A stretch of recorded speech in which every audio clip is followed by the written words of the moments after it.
بسم الله الرحمن الرحيم. الحمد لله رب العالمين، وأصلي وأسلم على سيد الأبرار سيدنا محمد وعلى آله وصحبه وسلم أجمعين. أعوذ بالله من الشيطان الرجيم. يقول الله عز وجل في كتابه الكريم: أعوذ بالله من الشيطان الرجيم. الذين آمنوا وتطمئن قلوبهم بذكر الله، ألا بذكر الله تطمئن القلوب. سورة الرعد آية 28. caalamka maanta haddaan ku noolnahay waxaa aad ugu batay cudurrada xanuunka madaxa ama maskaxda. waxaad ka akhrisan kartaa social mediaha markaad gasho, waxaad arkaysaa dad badan maskaxdooda aan caadi ahayn markay hadlayaan iyo qaabkay u hadlayaan. culamo ahaan waxaa nala soo xiriirta dad badan oo ka sheeganayo xanuunka maskaxda, waana xanuuno badan ayaa jira oo qofka maskaxda kaga dhaca. waxaa ka mid ah xanuunka welwelka, waxaa ka mid ah xanuunka cabsida, waxaa ka mid ah xanuunka qofka u muuqda wax uu ka cabsanayo ama uu u malaynayo in la daba socdo, ama u malaynayo in la dhegaysanayo ama u malaynayo waxa uu fiirinayo wuxuu ka arkayaa wax isaga daba socda oo fiirsanaya. waxaasoo dhan qofka u sawrmayo ilaahay subxaana wa tacaala qur-aankuu kaga hadlay, dawadiisna uu noo sheegay. aayadda في سورة الناس إلهي وحكولي: أعوذ بالله من الشيطان الرجيم. قل أعوذ برب الناس ملك الناس إله الناس من شر الوسواس الخناس الذي يوسوس في صدور الناس من الجنة والناس. suuraddan waxay tilmaamaysaa in khaasatan qaybta dambe alladii yuwaswisu fii suduuri innaas, shaydaanka qofka inuu waswaasinayo, inuu wax tusinayo, wax uu ka cabsaduu tusinaya, wax uu ka cabsaduu ku fikerayaa, wax uu ka cabsaduu maqashiinaya, wax uu ka cabsado uu ku dhalinaya maskaxdiisa. yuwaswisu fii suduuri innaas waa suuradda loo akhristo haddaad ku celceliso habeenka intaadan seexan 3 jeer, iyo markaad soo kacdo salaada fajr kadib 3 jeer akhrisato. ilaahay subxaana wa tacala wuxuu kaa ilaalinayaa shaydaankaasi wax waswaasinayo, ilaahay wuu kaa ilaalinaya. waxaad u baahan tahay suuraddaasi inaad fahanto, inaad ku dhaqanto, inaad akhrisato inta ugu badan aad akhrisan karto. axaadiistu way tilmaantay 3 iyo 3, laakiin digriga ilaahay subxaana wa tacaala suu ilaahay qur'aanku noogu sheegay: yaa ayuha aladiina aamanuu dkuru llaha dikran kathiira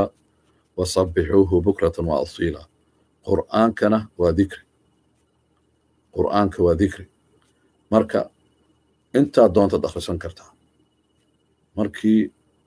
oo aad xanuunsan tahay oo fever ama qandho uu ku hayo, dawada oo aad qaadanaysid ilaa qandhada maaragtay ee kaa harto waa ku celcelinaysaa, waa qaadanaysaa. qur'aankana ilaahay subxaana wa tacaala wuxuu kaa rabaa ilaa waxa ku dhibayo kaa joogsadaan waa wadaysaa. dad badan ay soo wacay, waddamo kala duwan ay iga soo waceen, waxay dhaheen ilaa goormaan wadnaa akhriska dikriga ilaahay subxaana wa tacaala. waxaad wadaysaa kow wixii ku hayay ilaa uu kaa istaagaya waa kow laba hadduu kaa istaaga xitaa digriga ilaahay ma aha dawo oo sida kaniiniga oo kale uu ka weyn yahay kaniiniga waxaa markii xanuunkii uu ku daayo waa joojinaysaa dhakhtarkaa ku dhahayo jooji ma u baahnid jirkaagu uma baahna meeshii xanuunka ka hay uu kaa tegay laakiin digriga ilaahay subxaana wa tacaala xitaa haddii xanuunka uu ku daayo waa wadaysaa sababtoo ah ilaalo waay uu ku ilaalinaya qur-aanka aayaddan soo aqri fi suurat racd ilahi wuxuu leeyahy aladiina aamanuu halkan waxaa lala hadlay dadka mu'miniinta keliya waaye qofka gaalka ah kama faa'iidaysan kara sababtoo ah iimaankaas ma laha maba rumaysnaba aladiina aamanu waxbay kuwii rumeeyey maxay rumeeyeen ilaah maxay rumeeyeen wuxuu ilaahay u sheegay maxay rumeeyeen nabiga calayhi salaatu wasalaam maxay rumeeyeen wuxuu nabiga u sheegay calayhi salaam ilaah wuxuu noo sheegay aayadda hadda aqrinayno aladiina aamanuu watatma'innu quluubuhum bidikri illah kuwa ilaahay rumeeyey oo quluubtooda ay ku degto digriga ilaahay waa qur-aanka akhriskiisa imaam alxasan albasri wuxuu yidhi ma rabtaa inaad ku noolaato raaxo maalin walba saddex ha ka tegin kow digriga ilaahay subxaana wa tacaala digriga ilahay marka waxa waaye digriga guud uu ka hadlaya markaasi haddana qur'aanka si goonu u sheegay wuxuu dhahay qiraa'at alqur'aan ha ka tegin haddana qiraa'at alqur'aan wuxuu yidhi ilaaha kula hadlaayo marka ilahay hadalkiisa ma jeclid inaad dhegaysatid ilaahay inuu kula hadlo haddaba haddii qof aad jeceshahay uu jiro hadalkiisa inaad dhegaysato maanta hore inaad ka tagto ma rabto ilaahay soo ma jeclid hadalkiisa soo ma jeclid ilaahay subxaana wa tacaala akhriso kitaabkiisa saddex wuxuu dhahay ilaahay la hadal waxaadna kula hadlaysaa alsalaa salaada weeyaan midda saddexaad salaada waajibaad keliya maahan salaada sunnada khaasatan salaatuleylka soo kac waqtigaasi oo dambe oo dadka ay hurdaan ilaahay dartiis u soo kac cid ku maqlaysa ma laha munaajaad aad samaynaysa wax la yidhahdo waa la koodaysaa ilaahay subxaana wa tacaala aad si gaar ula hadlaysaa ilaah markaas muxuu leeyahay yaa wax i weydiisanayo ilahay saasuu leeyahay yaa wax i weydiisanayo aan u ajiibaa wuxuu u weydiista aan u aqbalaa ilaah wuxuu kaluu leeyahay man yas'alunii yaa su'aal i weydiisanayo wax un yaa i weydiisanaya fa uctiihu waa siinaya markaas kadib haddana wuxuu leeyahay man yastakfirunii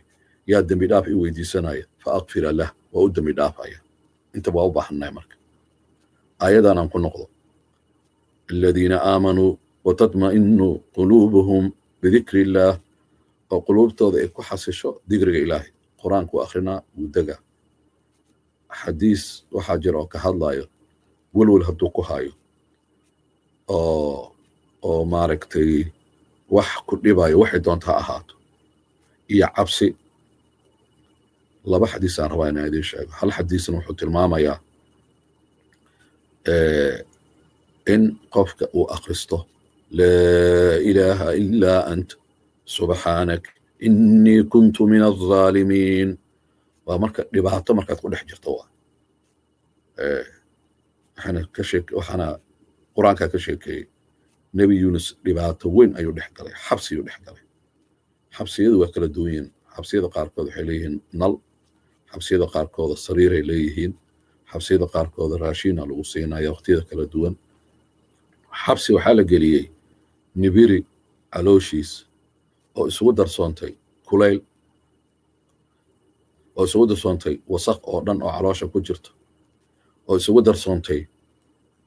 mugdiga habeenkii waa habeen u ahaa mugdiga labaad waa maxay mugdiga badda mugdiga saddexaad meeshuu ku jiro caloosha waa mugdi iftiin ma lahan wax wuu arki waaye dhibkaasoo dhan murugaa ku dhacday cabsi waxbuu ka cabsanayaa oo ah meeshuu ku dambayn doono ilaan calooshuu ku jiraa markaas kadib uu dhahay laa ilaaha ilaa ant subxaanak innii kuntu min alظaalimiin laa ilaaha ilaa ant subxaanak innii kuntu min alظaalimiin u dhawaaqay tawxiidka laa ilaaha ilaa ant adig maana cid kale wujuudkan oo la caabudo oo la hoos galo oo la hoos yimaado oo wax la weydiisto ma jirto oo wax badbaadin karo adiga maahan laa ilaaha ilaa ant subxaanak lahu waa dhammaystiran tahay ceeb ma lihid awood kastaad leedahay saas waa perfect ata ilaah subxaanahu watacaala wax walba oo dhan oo dhammaystiran ilaahu adeeg kugu kooban tahay laa ilaaha illa anta subxaanak innii kuntu min alzaalimiin khaladuu sameeyey ilaahay uusan amrin inuu ka tago dadkii loo soo diray markuu ka daaliyu ka tegey khaladkaas marka wuxuu leeyahay innii kuntu min alzaalimiin halkan waxaa ku jirta culimmada ay dhaheen markaad ilaahay khalad ka gasho qiro qaladkaas wuu qirtay wuxuu dhahay zaalimiin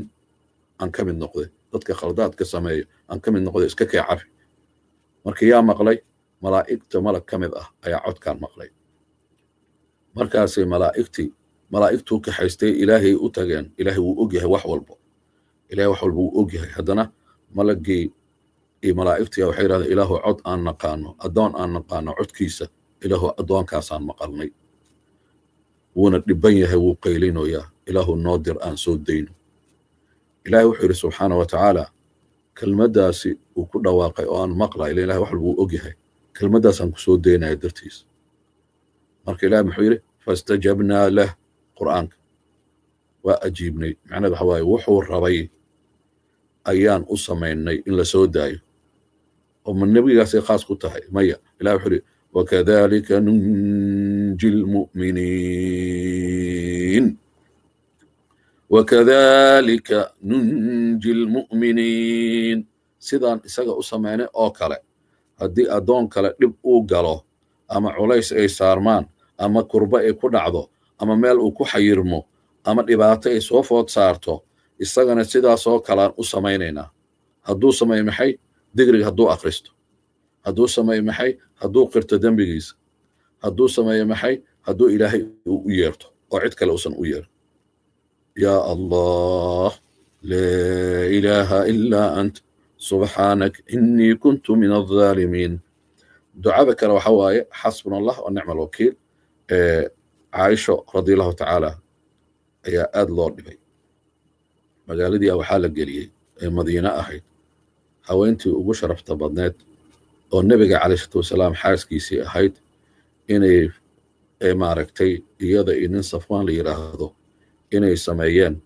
faxsh ama zino waa dembi aad u weyn oo munaafiqiinta ay ka galeen ducafaa'ul iimaanna ay raad ku yeesheen wakhtigaasi caaisho waxaa soo karay culays bini aadan aan soo karin ka waran markii wax lagaa sheego waxaadan ahayn masabidasho hadda way dhacday adduunka been abuur wax aadan ahayn oo sharaftaada dhaawacayo mustaqbalkaaga dhaawacayo gurigaaga dhaawacayo ehelkaaga dhaawacayo oo dhan markii lagugu sameeyo maxaad leedahay ducadaas aqsanaysaa gabar oo saaxiibta waxaan ula jeedaa oo lala qabay xaasaska nebiga mid ka mid ah zaynab binta jaxsh ahayd oo nebigana ilma abta ilma eeday ahaayeen markii caaisha ay soo booqataa waxay tiri oo suuraddii oo ah caaisha waxaan inay beri ka tahay ina aladiina jaa'uu bilifk oo ilaahay subxana wa taala suuratu nuur uu soo dejiyey kuwa been abuurka sameeyey la fadeexeeyey waxay yihiin oo dhan la fadeexeeyey ayaa dadka ma filaynin nebiga xitaa calayhi salaatu wasalaam ma filaynin caaisha xitaa ma filaynin in aayad oo caaisha ka hadlaysa ina soo dejin doono laakiin waxaa la filaya nebiga in riyo lagu tusin doono oo kale in caaisha beri ay tahay waxaan been abuur inay tahay laakiin intaasoo dhan wax ka weyn aayadaaba soo degtay jibriilaa yimid aayaduu keenayaa ilaahaa hadlayaaba ilaahaa markhaati faraya wuxuu leeyahay caaisho wax dembi ay samaysay ma lahan arrintan inay dhacdabana imtixaanan ugu talagalnay imtixaankaas dadna way ku dhaceen dadna way ku baaseen sida cumar iyo asxaab waaweyn way ku baaseen oo dhahay afkiina inaad qabsataan ay ahayd markii qof la yaqaano sumcadeedii sharafteedii gurigay ka soo jeedo aabbahay ka soo jeedo hooyaday ka soo jeedo nebiga qaba calayhi salaatu wasalaam oo dhan afkiina inaad qabsataan ay ahayd dadna way dhaceen sida cabdullahi ibn ubaniya ibnu salool asxaabta qaar ka mid a oo ducafada ahaa oo weli la ciqaabay marka waxay zaynaba dhahday caaishooy maxaa ku celiyey waxaan culays u ahaay si kaga baxday waxaan markaase waxay dhahday waxaan ku celceliyey xasbuna allah wa nicma alwakiil xasbuna allah wa nicma alwakiil culumay ahaayeen xaasaska nebiga zaynab waxay dhahday wallaahi waxaad hoos gashay الله سبحانه وتعالى الله هوس قاله وحانا أخرسي لقد قلت أمرا وحد هذا حد هذا أمرا عظيما وين هذا حسبنا الله وحوى إله يغفر عيدا بهنا مره ونعم الوكيل ثلاثة أسان وديبتي إلى هذا ثلاثة وديبته وحي كل باير إلها كاقبانا سقاكم فينا خلاص كل علي أو كليه ويسود دقي ساحتها شيكون بدنا هيا لكن أنت أنا بين قصوى كابو وحيد هذا زينب وحوين أيات هوس قشي وإلهي سبحانه وتعالى مركز وحيد هذا إبراهيم عليه السلام دعادي بدبادي سي آيات آخر السي إلهي نوكو بدبادي لو دعاء ربنا إذا حسوسيو